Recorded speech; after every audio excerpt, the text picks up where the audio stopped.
ایک مرتبہ ایک کسان اپنی بیوی سے پوچھنے لگا کہ عورت کی مکاری کسے کہتے ہیں۔ بیوی نے لاکھ سمجھایا کہ آپ عورت کی مکاری کو نہیں سمجھ سکتے، میں کیسے آپ کو بتاؤں کہ عورت کی مکاری کسے کہتے ہیں۔ مگر وہ کسان یہ جاننے کے لیے پراسرار تھا کہ عورت کی مکاری آخر کہتے کسے ہیں۔ روزانہ رات کو وہ اپنی بیوی سے پوچھتا رہتا کہ آپ مجھے بتاؤ کہ عورت کی مکاری کسے کہتے ہیں، اور وہ بیچاری روزانہ اسے ٹال مٹول کر کے بات کو گھما دیتی تھی۔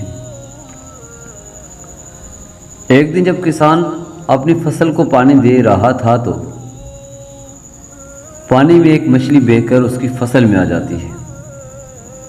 وہ کسان بہت خوش ہوتا ہے اور اس مچھلی کو پکڑ کر اپنی بیوی کے پاس لے جاتا ہے اور کہتا ہے کہ آپ دوپہر کے کھانے میں یہ مچھلی پکاؤ اور ہم دونوں بیٹھ کر کھائیں گے۔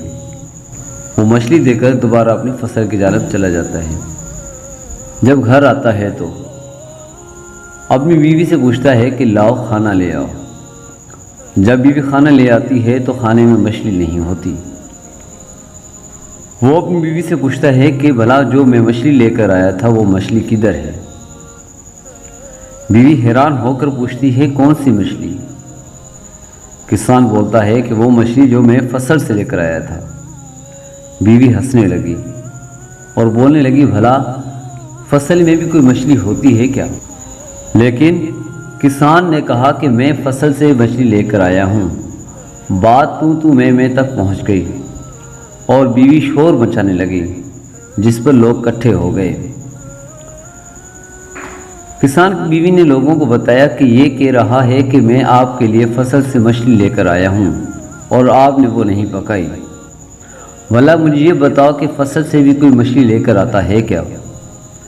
کسان نے بہت زور دیا کہ ہاں مچھلی میں لے کر آیا تھا،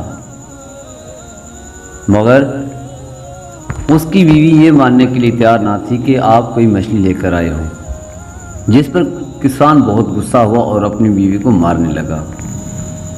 جیسے وہ اپنی بیوی کو مارنے لگا تو لوگ اسے پکڑ کر ایک درخت ساتھ باندھ دیتے ہیں۔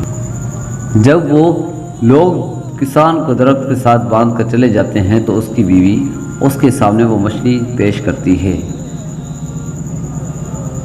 اور کہتی ہے کہ یہ رہی وہ مچھلی۔ کسان بہت حیران ہوتا ہے کہ مجھے یہ بتاؤ، جب میں پوچھنے لگا کہ مچھلی کہاں ہے تو آپ نے مجھے بتایا کیوں نہیں، اور لوگوں نے مجھے پاگل سمجھ کر ایک درخت کے ساتھ باندھ دیا۔